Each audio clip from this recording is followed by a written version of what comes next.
여러분들과 함께 말씀을 나누고자 합니다. 예, 오늘은 어버이 주일입니다. 어버이 주일입니다. 나이가 들수록 느껴지는 것이 아무리 노력해도 갚을 수 없는 것이 부모님의 사랑이다라는 생각이 듭니다. 그러니까 후회할 때가 오기 전에 할 수 있는 대로 부모님께 감사를 표현하는 것이 자식의 도리라는 생각이 듭니다. 성경은 공동체를 중요하게 생각합니다. 그래서 가족 공동체 안에 부모에 대한 자식의 의무, 또 자녀에 대한 부모의 의무도 중요하게 생각합니다. 그래서 부모님을 공경하고 사랑하는 것이 곧 성경의 가르침을 따르는 일이다라는 것을 여러분들이 기억을 하셔서 부모님에 대한 사랑과 공경의 마음을 특별히 더 표현하는 한 주간이 될 수 있기를 바랍니다. 여러분, 언행일치라는 말 들어보신 적 있으시죠? 언행일치. 말하는 것과 행동하는 것이 같아야 한다라는 뜻입니다. 대부분의 사람들이 말하는 대로 살아가지 못하죠. 말대로 살아가지 못합니다. 근데 대부분의 사람들이 그렇긴 하지만 때때로 그 정도가 심해서 신뢰를 잃어버리는 사람들도 있습니다. 말하는 것과 삶의 그 행동의 괴리가 너무 커서 그 사람은 믿을 만한 사람이 아니다라고 생각되어지는 사람이 있다라는 거죠. 특히 그 사람이 사회적으로 영향력 있는 위치에 있는 사람이라면 말과 행동의 괴리는 결코 가볍지가 않습니다. 그래서 사회적으로 영향력 있는 사람들이 말하는 것과 다른 삶을 살아갈 때 대중들은 실망을 하게 됩니다. 또 이와 비슷한 말로 지행일치라는 말이 있어요. 지행일치. 아는 대로 행동해야 된다라는 말입니다. 알면서도 행동하지 않으면 아무 소용이 없다. 그 지식은 아무 소용이 없다라는 말입니다. 그래서 언행일치라는 말과 이 말 모양은 비슷한데 사실은 결이 좀 다른 뜻이기는 합니다. 언행일치는 신뢰 있는 말의 중요성에 대해서 강조한 것이라면 지행일치는 행함의 중요성에 대해서 강조한 말이니까 말입니다. 이 언행일치와 지행일치 이 두 가지 말 참 중요하고 의미 있는 말이지만 둘 중에 어느 것을 더 경계해야 할까라고 질문해 본다면 저는 언행일치라고 생각을 합니다. 왜냐하면 알면서도 행하지 못하는 것은 어쩔 수 없는 상황이기도 하잖아요. 알면서도 행하지 못하는 것. 알면서도 내 상황이 안 돼서 그럴 수도 있고 내 능력이 안 돼서 그럴 수도 있고 또 내 의지가 부족해서 그럴 수도 있습니다. 그래서 지행일치하지 못하는 사람에 대해서 너는 참 의지가 약하구나 이렇게 말할 수 있을지는 몰라도 가혹하게 비판하진 않습니다. 아는 대로 행동하지 못한다고 누가 막 너 나쁜 놈이야 이렇게 말하진 않습니다. 반면에 언행일치의 경우 행하지 못할 거라면 말하지 않으면 되는데 말했다라는 것 때문에 더 책임이 있는 거라고 생각을 합니다. 이 좋은 말을 하면 그 말을 하는 사람이 얻게 되는 이미지가 있잖아요. 좋은 말을 하면 그 사람은 굉장히 그럴 것이다 라는 좋은 이미지를 얻게 됩니다. 그 이미지 때문에라도 언행일치는 참 중요한 말입니다. 옳은 말을 하면 정의로운 말, 깨끗한 말, 아주 좋은 말 이런 말을 하면 사람들은 그렇게 말하는 사람에 대해서 그 사람은 그렇게 행동할 거야 라고 예상을 합니다. 예를 들어서 그 자본주의 사회, 돈이 만몬이 된 사회, 돈이 신이 된 사회에 대해서 비판적인 말을 막 하고 또 그에 대해서 이러면 안 된다 이런 말을 막 하는 사람이 있다라고 하면 대중들은 그 말을 듣는 사람들은 저 사람은 돈이 신이 된 삶을 살지 않겠구나, 돈과 상관없는 청렴한 삶을 살겠구나, 더 가치 있는 것을 추구하는 삶을 살겠구나 라고 기대를 합니다. 근데 그 사람이 알고 보니까 맨날 하루 종일 주식 투자하고 있고 돈 많이 벌려고 맨날 골머리 앓고 있고 이런 삶을 사람들이 알게 된다. 이러면 굉장히 배신감을 느낄 수밖에 없겠죠. 기대했던 이미지, 그 사람이 만들어낸 이미지와 너무 다르기 때문에. 특히 이미지로 이익을 취하는 사람들이 있어요. 좋은 이미지를 가지고 있으면 이익을 취하는 사람들이 있잖아요. 그런 사람들의 경우에는 더 책임이 있습니다. 예를 들면 정치인이나 연예인들, 이런 사람들은 좋은 이미지가 곧 이익으로 직결되는 사람들입니다. 그런데 좋은 이미지의 정치인, 정의로운 말을 많이 했던 정치인일수록 그것과 어긋난 삶의 모습을 보일 때 대중들은 실망하게 됩니다. 근데 원래부터 그냥 그런 이미지가 아니었던 사람 있잖아요. 정치인들 중에서 원래부터 정의로운 것과 상관없는 사람들, 그런 사람들이 예를 들어서 돈을 좀 받았다 이런다고 해서 대중들이 실망하지 않아요. 근데 굉장히 깨끗하고 청렴하고 이런 이미지를 가지고 있던 사람들이 누구한테 뭐 돈을 뭐 100만 원 받았다 이러면 사람들이 되게 실망을 하잖아요. 그죠? 근데 막 원래부터 별로 안 깨끗한 이미지였던 사람은 1억을 받아도 뭐 그거 그렇지 뭐 이렇게 하고 넘어가는데, 그죠? 그러니까 그 이미지와 어긋난 삶을 보일 때 굉장히 대중들이 실망을 합니다. 기대했기 때문이에요. 연예인들도 마찬가지예요. 평소에 바른 생활의 이미지, 좋은 말을 많이 했던 사람이 그것과 반대되는 삶의 모습을 보일 때 대중들은 크게 실망하고 또 붕괴합니다. 좋은 말로 인한 이미지 때문에 그 사람에 대해 호감을 가졌던 사람들이 그 사람이 자기를 속였다라고 생각하기 때문에 더 크게 실망할 수밖에 없고 배신감을 느낄 수밖에 없습니다. 그래서 뭐 우리나라 연예인들 중에 대표적으로 그 유승준인가요? 이름 맞나요? 네, 그 군대 간다 했다가 안 가고 막 아주 생각해보면 그 사안 자체 갖고는 뭐 그 사람이 그렇게 국내 입국도 못할 정도로 막 그럴까 싶기도 한데 그 사람이 가지고 있던 이미지 때문에 대중들이 아직까지도 붕괴하고 있다라는 거죠. 근데 이 언행일치라는 말에 책임감을 크게 느껴야 하는 사람들 중에 하나가 우리 그리스도인들이다라는 생각이 듭니다. 여러분, 우리 그리스도인들은 뭐 좋은 말을 많이 해요. 또 좋은 말을 많이 듣고 많이 합니다. 뭐 이런 삶이 바른 삶이다 이런 얘기도 많이 합니다. 근데 그것에 걸맞지 못하는 삶을 살 때가 많이 있어요. 도리어 반대되는 삶을 살아가는 그리스도인들도 많습니다. 그래서 교회 밖의 사람들은 그리스도인들을 막 싫어하기도 해요. 말로는 좋은 말, 선한 말 많이 하고 자기는 그런 것처럼 막 얘기하면서 실상을 보니까 그 사람이 뭐 교회 밖에 있는 나나 너나 똑같다라는 걸 보면 사람들이 막 좀 이렇게 비판하게 되죠, 그죠?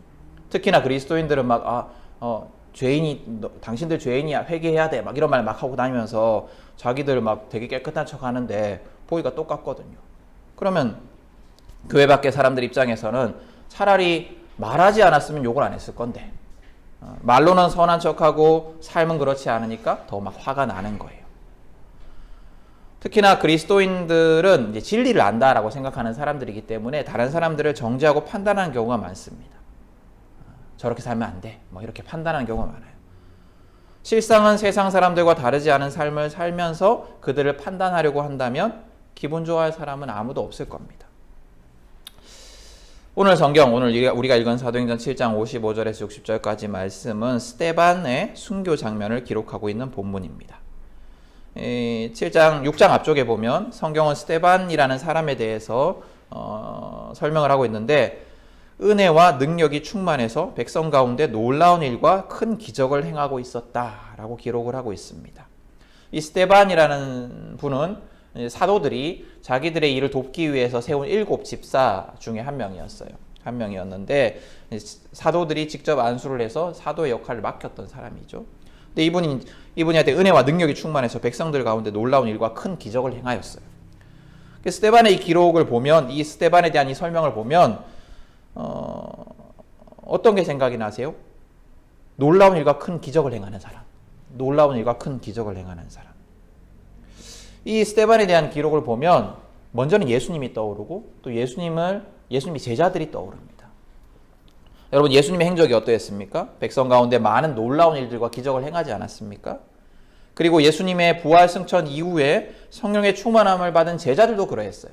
제자들도 죽은 사람을 살리기도 했고 또 언변의 능력이 있어서 많은 사람들에게 기적과 능력들을 행했습니다. 오늘 성경의 주인공 스데반도 그와 같이 은혜와 능력이 충만하여서 백성 가운데 놀라운 일과 큰 기적을 행하고 있었습니다. 근데 스데반이 기적을 행하는 것을 보고 기적을 행하면서 다른 가르침을 행하는 것을 보고 회당에 소속된 사람들 가운데 몇이 스데반과 논쟁을 벌입니다. 이 회당이라는 건 어떤 곳이냐 하면 유대인들의 예배당 같은 곳이에요. 우리가 알기로 유대인들은 성전에서 예배를 드려야 되잖아요. 근데 이스라엘 역사를 보면 성전이 파괴되었던 수백 년간의 기간이 있습니다. 그때는 이제 이스라엘 사람들이 예배를 드려야 되는데 못 드리잖아요. 그러니까 그리고 또 막 자기 땅에서 쫓겨났어요. 예루살렘 이스라엘에서 막 쫓겨나가지고 전 세계에 흩어져 있었으니까. 그러면서 자기 동네 회당이라는 것을 짓고 거기서 이제 예배를 드리면서 말씀을 가르치고 말씀을 나누고 기도하면서 성전 예배를 대체합니다. 그래서 성전을 이때는 성전이 있었어요. 이때는 다시 헤롯이 성전을 지었지만 그럼에도 불구하고 회당 중심의 어떤 그런 예배 행위들이 계속해서 행해졌습니다. 특히 오늘 성경의 회당은 이 스데반과 논쟁했던 그 회당은 성경에 뭐라고 적혀 있냐면 알렉산드리아, 길리기아, 아시아에서 온 사람으로 구성되었던 회당이다라고 얘기를 하고 있습니다. 그러니까 이곳은 다 이스라엘 밖에 있는 지역이에요. 그러니까 이스라엘 밖에 디아스포라 유대인들, 흩어져 살았던 유대인들이 이민자들이 다시 예루살렘으로 와서 만들었던 회당이에요. 이 회당에 속한 자, 이 유대교인들 또 유대교 지도자들이 스데반과 논쟁을 합니다. 근데 이 사람들이 스데반과의 논쟁에서 이기질 못해요. 왜냐하면 그 사람들은 자기가 알고 있는 성경의 지식으로 얘기를 했지만 스데반은 자신의 지혜뿐만 아니라 성령의 말하심으로 얘기를 했기 때문에, 성령의 도우심으로 말했기 때문에 이기지 못합니다. 자신들이 이제 스데반과 막 논쟁을 하는데 이길 수가 없자 이 사람들이, 이 회당의 지도자들이 스데반을 공의회에 끌고 가서 고발을 합니다. 이 공의회가 어떤 장소냐면 예수님도 이곳에서 재판을 당했는데요. 유대인들의 최고 정치기관입니다. 예전에 한번 설명을 했었는데 유대인들의 장로, 대제사장 이런 사람들이 모여서 유대인들을 통치하는 기관이었어요. 예수님처럼 스데반도 그곳에 끌려갑니다. 그리고 대제사장이 스데반을 신문해요. 이 장면을 쭉 보면 스데반의 모습이 계속해서 예수님을 떠올리게 해요. 예수님도 기적을 행하면서 많은 능력 있는 말로 가르치셨고 그것을 반박하려는 바리새인들과 대제사장들, 사두개인들의 시도들이 있었어요. 그렇지만 자기들이 이기지 못하자 대제사장의 뜰에 끌고 와서 신문을 합니다. 기억나시죠? 그죠? 스데반의 모습은 계속해서 예수님을 떠올리게 합니다. 또 오늘 본문을 보면 스데반이 한 말이 세 가지 기록이 되어 있는데요. 이 말들도 예수님을 직접적으로 떠올리게 합니다. 대제사장의 신문 앞에서 스데반은 그가 전하는 예수님에 대해서 증언을 합니다. 그러자 유대 지도자들이 막 경부를 합니다. 그때 스데반이 첫 번째로 이런 말을 합니다. 보십시오. 하늘이 열려 있고 예수께서 하나님의 오른쪽에 서 계신 것이 보입니다. 하늘이 열리고 하나님이 그 위에 계신 것이 보인다. 이렇게 이제 스데반이 얘기를 해요. 여러분, 이 장면, 하늘이 열리고 하나님이 보인다. 이 장면, 예수님에 대해서 어떤 장면이 떠오르세요? 예수님과도 똑같은 비슷한 아주 장면이 있었어요. 어떤 장면이었냐면 예수님이 세례를 받으실 때. 예수님이 세례를 받으실 때 하늘이 열리고 성령이 비둘기같이 내리면서 하늘에서 소리가 들렸다. 이렇게 기록되어 있는 본문이 있습니다. 복음서에 보면 여러분들 기억나실 거예요. 그러면서 하늘에서 이런 소리가 들리죠. 너는 내 사랑하는 아들이다. 내가 너를 좋아한다. 이런 얘기가 들립니다. 그죠? 이것과 아주 유사하게 스데반은 죽기 전에 하늘이 열리며 예수님이 하나님 오른편에 서 계신 것을 보게 됩니다. 또 사람들이 이제 스데반에게 달려들어서 그를 성 밖으로 끌어내어서 돌로 치려고 합니다. 이것도 예수님하고 아주 비슷해요. 이건 재판을 제대로 거치지 않고 그냥 학살을 하는 거예요. 테러를 린치를 가하는 건데 예수님도 제대로 된 재판을 받지 못하시고 끌려가시잖아요. 마찬가지입니다. 이때 스데반이 한 두 번째 말이 있는데요. 뭐냐면 주 예수님 내 영혼을 받아주십시오 라고 얘기를 합니다. 이 말도 예수님이 십자가에서 죽기 직전에 하셨던 말씀을 떠올리게 합니다. 누가복음 23장 46절에 보면 예수님은 숨을 거두시기 직전에 아버지여 내 영혼을 아버지 손에 맡깁니다 라고 부르짖으십니다. 예수님이 아버지여 내 영혼을 아버지 손에 맡깁니다 라고 한 말과 스데반이 주 예수님 내 영혼을 받아주십시오 라고 한 말도 굉장히 유사하죠. 또 스데반의 세 번째 말은 뭐였냐면 60절에 주님 이 죄를 저 사람들에게 돌리지 마십시오 라고 한 말입니다. 이 말도 예수님의 말씀을 떠올리게 하죠. 누가복음 23장 34절에 보면 예수님이 자기를 못 박은 자들을 위해서 아버지 저 사람들을 용서해 주십시오. 저 사람들은 자기가 하는 일이 무슨 일인지 알지 못합니다. 라고 얘기를 합니다. 그러니까 스데반과 예수님의 차이는 예수님의 경우에는 기도의 대상이 하나님이었고 스데반의 경우에는 예수님이다. 이것만 다를 뿐이지 스데반이 순교 전에 한 말과 예수님이 십자가에서 달려서 하신 말씀은 굉장히 유사합니다.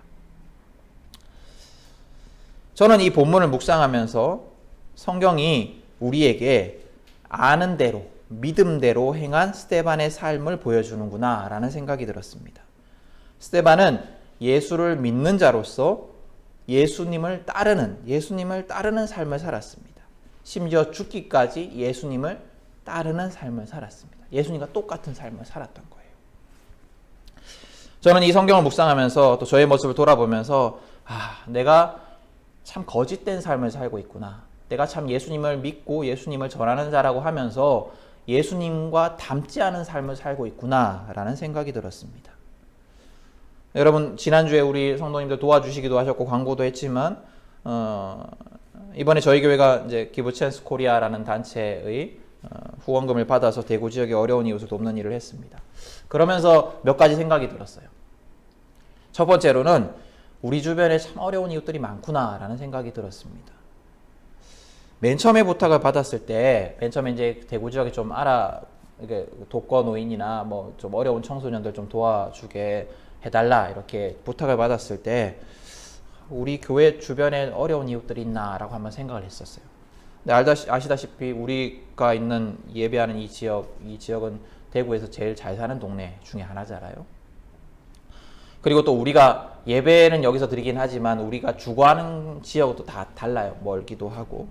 그렇기 때문에 이 지역 상황에 대해서도 박지 않습니다. 그래서 제가 알고 있던 다른 교회에 연락을 해서 달서구에 있는 어르신들 돕고 또 위기 청소년 대상으로 하는 전도사님 우리 가신 분들이 있었지만 그 전도사님 교회를 통해서 어려운 청소년들을 도왔어요. 주로 남구 달서구 이렇게 사는 친구들을 도왔습니다. 그러면서 하나하나 찾아가서 또 사는 모습을 보고 제가 배달하면서 사는 모습을 보고 또 그 아이들에 대해서 어르신들에 대해서 사정을 들으면서 우리 주변에 어려운 이웃들이 너무나 많고 사랑이 필요한 사람들도 너무나 많구나라는 생각이 들었습니다. 근데 그렇게 현장을 돌아보면서 저렇게 어려운 사람들이 많은데 내가 이 사람들과 참 멀어져 있구나 라는 생각이 들었습니다. 예수님은 분명 그런 사람들을 찾으시고 그런 사람들에게 사랑을 베푸시고 그런 사람들과 늘 함께 하셨는데 나는 그렇게 말씀을 전하면서도 참 무관심했구나 라는 생각이 들었습니다. 그냥 다 잘 산다라고 생각하고 별로 관심이 없이 살았다라는 거예요. 또 두 번째로 든 생각은 정말 우리 주변에 어려운 이웃들이 없었을까라는 생각이었습니다. 물론 이 범머동 여기에서 찾기는 어려울 수 있습니다. 여기 옛날 주택지를 다 재개발해서 아파트 올라가고 있고 또 우리가 여기 살고 있지 않으니까요. 근데 생각해 보면 꼭 우리 교회 주변의 사람들만을 찾을 필요는 없잖아요. 우리 각자가 살고 있는 동네들이 있잖아요. 제가 살고 있는 동네에 어려운 이웃들이 없었을까?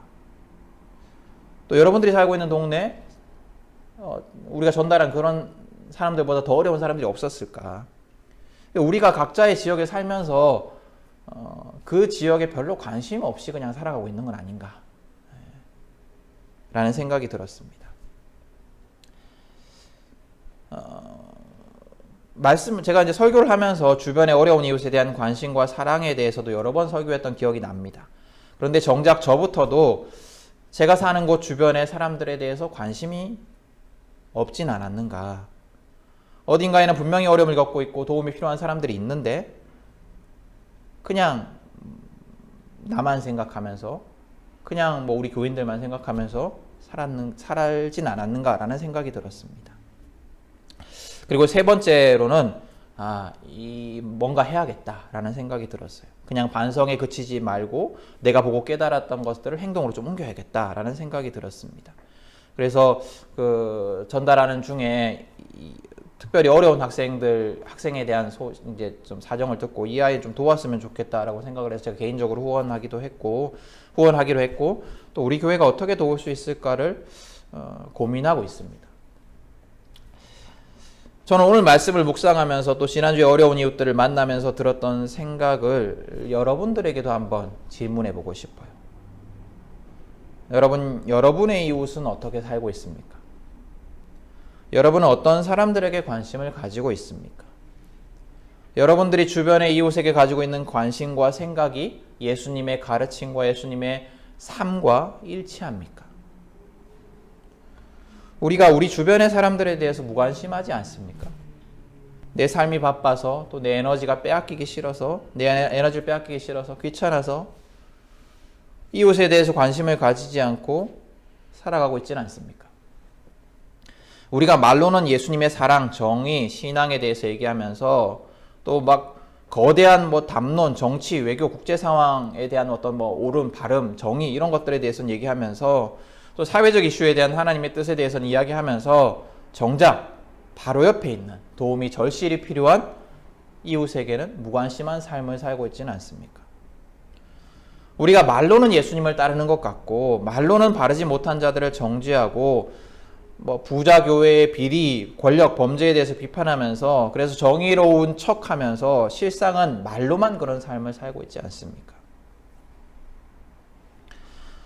언행일치와 지행일치, 우리 그리스도인의 삶의 중요한 가르침이 되는 말입니다. 우리는 아는 대로 행동해야 하는 사람들입니다. 아니, 아는 대로가 아니라 경험한 대로 행동해야 하는 사람들입니다. 우리는 큰 은혜, 큰 사랑을 경험한 사람입니다. 세상의 어떤 것과 비교할 수 없는 큰 구원의 사랑을 경험한 사람입니다. 아무 이유 없이, 아무 조건 없이. 그렇다면 우리는 우리가 경험한 그 은혜에 걸맞는 삶을 살아야 합니다. 우리가 용서받았기에 용서할 수 있고 우리가 사랑받았기에 사랑할 수 있어야 합니다. 성경은 그렇지 못한 삶, 경험한 대로 행하지 못하는 삶, 아는 대로 행하지 못하는 삶, 믿음대로 행하지 못하는 삶을 잘못된 삶이다 라고 말씀하고 있습니다. 또 우리는 말하는 대로 행동하는 삶을 살아야 합니다. 우리는 많은 것을 알고 있고 또 많은 말을 합니다. 그러나 행함이 없다면 그것 또한 하나님 보시기에 굉장히 가증한 삶일 것 같습니다. 니들이 기도는 그렇게 하고 니들이 말은 그렇게 하고 니들이 그렇게 많이 알고서도 그냥 예배당만 나가버리면 예배만 끝나고 나면 그냥 너만 생각하고 살아가는 거 하나님 보시기에 얼마나 가증스럽겠습니까? 우리가 예전에 그 교회의 바른 모습에 대해서 공부하면서 책에 대해서 꼭 책으로 공부하면서 또 예전에 교회를 위해서 기도하면서 예배당 안에 갇힌 믿음이 아니라 일상 속에서 예수님을 따르는 삶을 살자라고 했던 것이 기억이 나시는지 모르겠습니다. 예배당에 갇힌 믿음, 예배당 안에 갇힌 삶, 신앙, 이게 바로 그거 같아요. 말만 하고 행하지 않는 것. 우리는 말을 많이 하고 좋은 말을 많이 들으면서 마치 내가 그 말처럼 살아가는 거라고 자기를 속이고 또 다른 사람을 속이고 있을지 모르지만 하나님은 속일 수가 없습니다. 여러분, 우리가 경험한 대로 살아가고 있습니까? 우리가 기도하는 대로 살아가고 있습니까? 우리가 말하는 대로 살아가고 있습니까? 우리 스스로의 모습을 한번 돌아봤으면 좋겠습니다. 그리고 우리가 진짜 성경의 가르침대로 또 우리가 고백하는 대로 예수님을 닮아가는 삶을 살았으면 좋겠습니다. 그래서 예수님처럼 어려운 이웃들에게 또 모든 사람들에게 사랑을 전하는 삶을 살았으면 좋겠습니다. 우리 주변의 사람들에게 관심과 사랑을 가지기를 원합니다. 하나님 보시기에 아무것도 아닌 우리, 하나님의 사랑을 받을 만한 아무 이유 없는 우리를 찾아오신 그 사랑을 기억하면서 그 사랑에 걸맞는 삶을 결단하십시오. 예수님의 사랑으로 이웃을 돌보십시오. 여러분, 오늘 이 설교도 이대로 끝이지 않았으면 좋겠습니다. 여러분들이 정말 삶에서 좀 결단했으면 좋겠습니다. 우리가 믿는 예수님을 따라서 행동하고 우리가 말하는 대로 살아가기 위해서 여러분들이 삶에서 좀 결단했으면 좋겠습니다. 여러분, 우리의 신앙이 실천하는 신앙이 되어서 예배당 안에 갇힌 신앙이 아니라 삶에서 실천되는 신앙, 이웃에게 영향력 있는 신앙이 되기를 소망합니다. 우리가 바라고 꿈꾸는 건강한 교회는 예배당을 넘어 일상 속에서도 그리스도인의 삶을 살아가는 교회이고 또 교회 너머의 공동체에 예수님의 사랑을 전하고 구원을 선포하고 돌보는 곳입니다. 여러분, 우리 교회가 하나님이 원하시는 교회가 되기를 원합니다. 그 일들을 위해서 기도하고 행동하는 우리가 되기를 축복합니다.